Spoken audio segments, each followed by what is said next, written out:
Palalawakin pa ng administrasyon ni Pangulong Ferdinand Marcos Jr. ang pagbebenta ng murang bigas.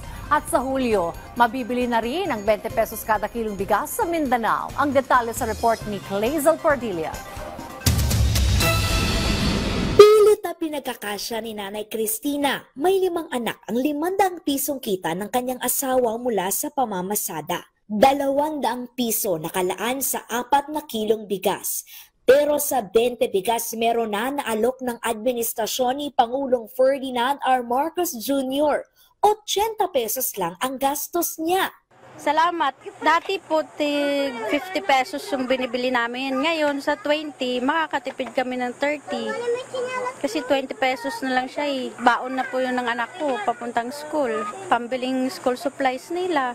Ang ikinatuwa pa ni Nanay Cristina, ang 20 pesos na bigas approved sa kanyang panlasa.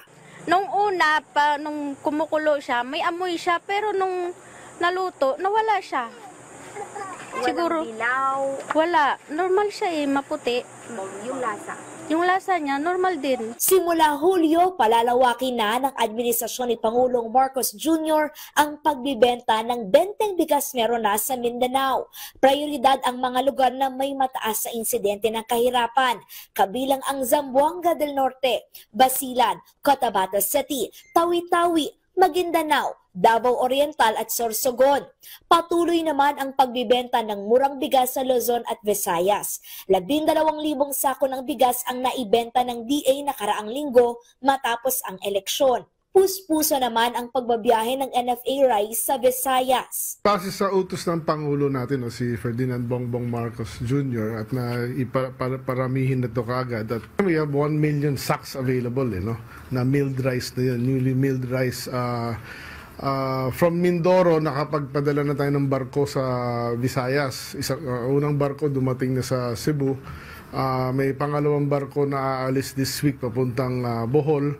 Mula sa kasalukuyang 34 na mga kadiwa ng Pangulo, daragdagan pa ito ng DA at gagawing 55. Aayusin din ang sistema sa pila para mas maging komportable ang pagbili ng mga consumer. Dagdag ng silya, maglagay ng electric fan kung hanggat kaya may kuryente, maglagay ng mga trapal o tolda para maano sa init. Alam niyo naman mainit ngayon, kaya i-address ho natin yan para maging mas maganda yung experience ng ating mga mamimili. Iniimbestigahan na ng DA ang ulat na may 32 lugar sa bansa kung saan binarat umano ng mga trader ang ani ng mga magsasaka. Bumuo na ng Mobile Procurement Group ang ahensya para bilhin ang palay ng mga naluging magsasaka. Pinag-aaralan din ang paglalagay ng floor price o minimum na presyo sa pagbili ng palay. Ang goal nun is para makaset tayo ng floor price na hindi sila nalugi. Kasi ang pinakaayaw natin mangyari, malugi yung farmer, di ba? Dahil nga pinaghirapan niya, pinagpawisan. Hopefully nga makahanap kami ng batas o ruling na kung di sumunod ang isang trader o isang buyer sa floor price, ay pwede nating kasuhan or ma-account sila.